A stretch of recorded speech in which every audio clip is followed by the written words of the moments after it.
कार्यक्रम के प्रायोजक हैं श्री मदन भाई रेखाबेन हुमड़, रूपेन प्राची हुमड़, अनगवीर आर्शवीर हुमड़, रिक्ता विशाल सेठी, आरिका अर्जुन सेठी। सुबह से शाम तक और शाम से सुबह तक सिर्फ और सिर्फ शरीर की ओर ही हमारा पूरा पूरा ध्यान रहता है। सुबह नहाने धोने से लेकर दिन भर खाने पीने तक, दिन भर ये वो सब करने तक, रात में सो जाने तक पूरा ख्याल शरीर का। आत्मा का तो ख्याल भी नहीं आता, वो भीतर है ये भी ख्याल नहीं आता।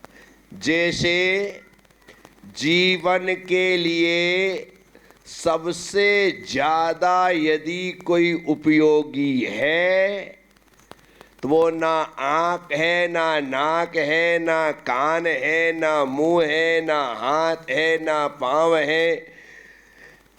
सबसे ज़्यादा महत्वपूर्ण कोई है तो वो श्वास है, और जो सबसे ज़्यादा महत्वपूर्ण है उसकी कोई वैल्यू नहीं है, उसकी कोई कीमत नहीं है। जो 24 घंटे चल रही है, तुम जागो तो तुम सो तो, तुम खाओ तो तुम पियो तो, तुम हंसो तो तुम रो तो, तुम लड़ो झगड़ो कुछ भी करो, वो श्वास तो बराबर तरीके से चल रही और उस श्वास की कोई वैल्यू नहीं। जब अटक जाती है तो हम हजारों नहीं लाखों रुपए खर्च करने को तैयार है। डॉक्टर साहब कुछ भी हो जाए, सांस नहीं रुकना चाहिए। क्यों? अब अटक रही है तो कीमत समझ में आ रही है, और जब चल रही थी तो उसकी कोई वैल्यू। मुख में 32 दांत होते, सबके नहीं होते, किसी के 28 भी होते, किसी के 30 भी होते, किसी के 26 भी होते, कम ज़्यादा होते। मुख में दांत होते हैं, जब तक मुख में दांत है तब तक उनकी कोई कीमत नहीं है। अभी एक टूट जाए, एक दांत टूटने के बाद ही लगातार 24 घंटे जीभ वही जाएगी और मन कहेगा एक दांत टूट गया, एक दांत टूट गया, एक दांत टूट गया। जब तक था तब तक कोई वैल्यू। आप किसी के घर जाते हो ना, अकेले पहुंच जाओ या पत्नी के साथ जाओ, तो जो गया है उसके बारे में सामने वाला पूछते ही नहीं है, सीधे बोलते पत्नी को लेके नहीं आए। अरे भाई मैं आया हूं, मुझे तो पूछ लो। पत्नी को लेके जाओ तो कहते बच्चों को लेके नहीं आए, बच्चों को लेके जाओ तो कहते माँ बाप को लेके नहीं आए। जो नहीं जाता है उसके बारे में पूछा जाता है, जो है उसकी कोई वैल्यू नहीं। हमारे साथ भी यही हो रहा है। जिस आत्मा की कदर होना चाहिए उस आत्मा का तो भान ही नहीं है। जो शरीर आत्मा के देह को छोड़ने के बाद, आत्मा जब देह छोड़ देगी तो ये शरीर सिर्फ जलाने के काम का है। लोग एक दिन भी नहीं रखते हैं, आज के आज भैया फटाफट बाहर करो, कमाल हो गया। तो जिसके कारण इस शरीर की वैल्यू है उसकी वैल्यू करो, उसकी कीमत जानो। यदि उसकी कीमत नहीं जानी तो तुमने जीवन को पाने के बाद कुछ नहीं जाना, ये मान के चलना। क्योंकि जानने जैसा वह आत्मा ही है और उसी को जाना जाना चाहिए। तो आचार्य महाराज कहते पूरा जीवन हम गुजार देते हैं, शरीर के स्वास्थ्य की चिंता है, लेकिन आत्मा के स्वास्थ्य की चिंता इस जीव को आज तक नहीं हुई। इसी कारण से आकुल व्याकुल होता रहता है, लेकिन वह शांति का अनुभवन नहीं कर पाता। और शांति की अनुभूति आकुलताओं के, व्याकुलताओं के समाप्त होने पर है।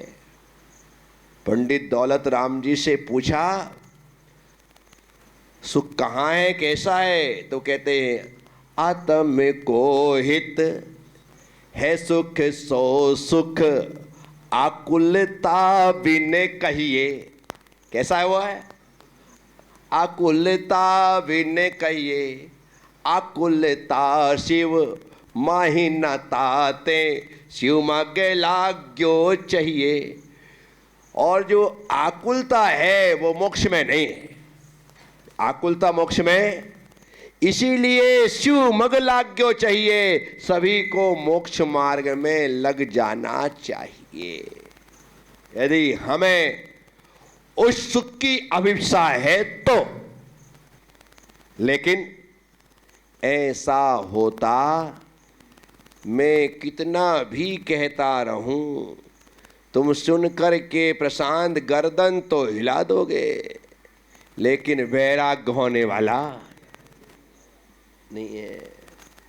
कि तुम सोचो कि चलो सब छोड़ छाड़ करके वैरागी हो जाएं, तो वो होता नहीं है साथियों। तो स्वास्थ्य जो है वो आत्मा में स्थिरता का नाम स्वास्थ्य है। शरीर का स्वस्थ रहना स्वास्थ्य नहीं है, आत्मा में स्थिर हो जाना ही सच्चा स्वास्थ्य है। और जो अपनी आत्मा में स्थित है उसके लिए कहा जा रहा है, मैं उस स्वास्थ्य को नमस्कार करता हूं। आचार्य महाराज कह रहे,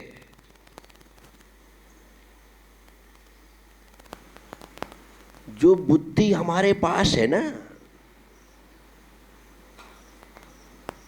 वह बुद्धि एकत्व की ओर जानी चाहिए।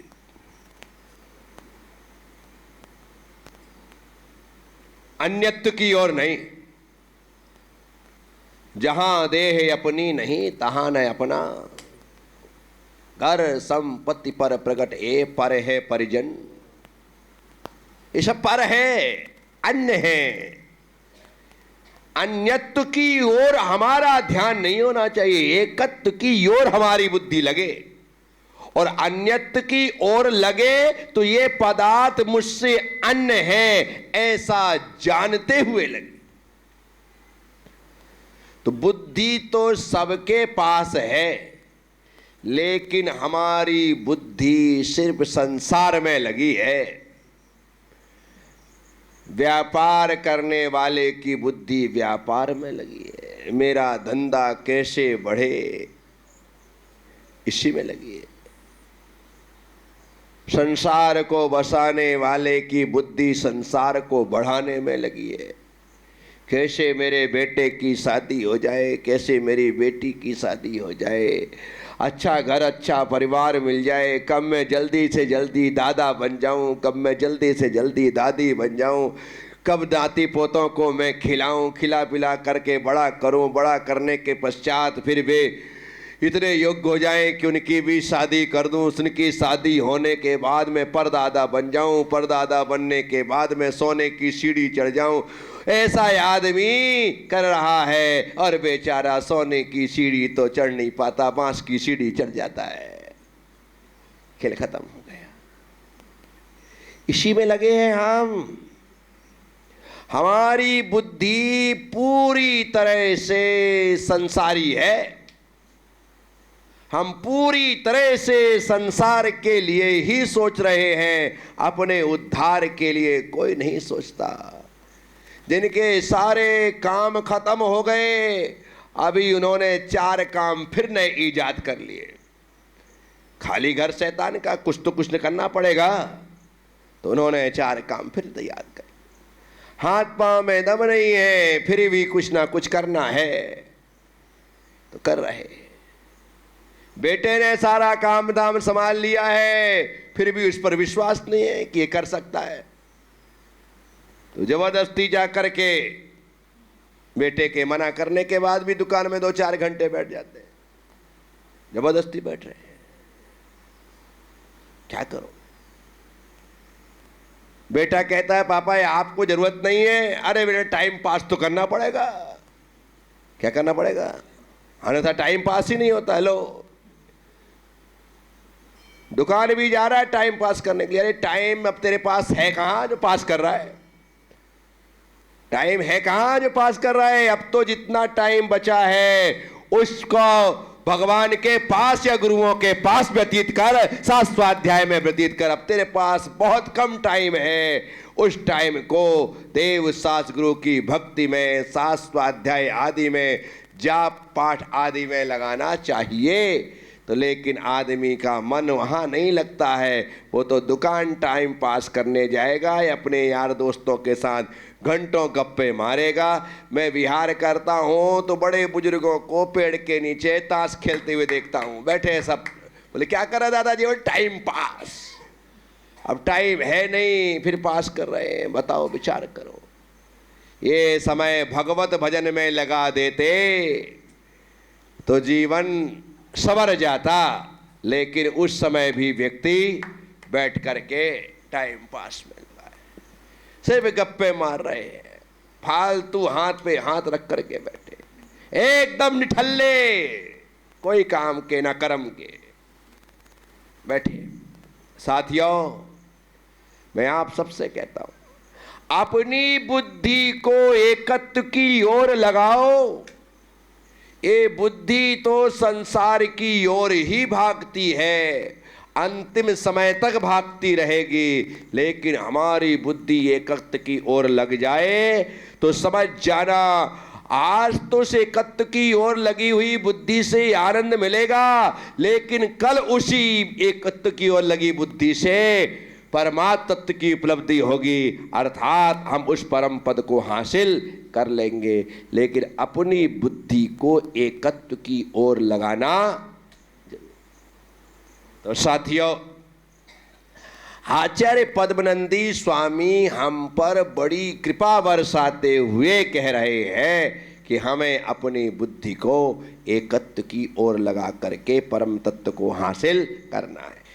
केनाप्यस्ति न कार्यमाश्रितवता मित्रेण चान्येन वा प्रेमांगेऽपि न मेस्ति सम्प्रति सुखी तिष्ठाम्यहं केवलः संयोगेन यदत्र कष्टमभवत् संसार चक्रे चिरम् निर्विन्ना खलु तेन तेन नितरा में काकिता रोचते। अर्थ है, मेरे आश्रित जो मित्र हैं, न तो मुझे उनसे कुछ काम है और न मुझे दूसरे से भी काम है, और मुझे अपने शरीर में भी प्रेम नहीं। उस समय मैं अकेला ही सुखी हूँ, क्योंकि मुझे संसार रूपी चक्र से मित्र आदि संयोग से कष्ट हुआ था।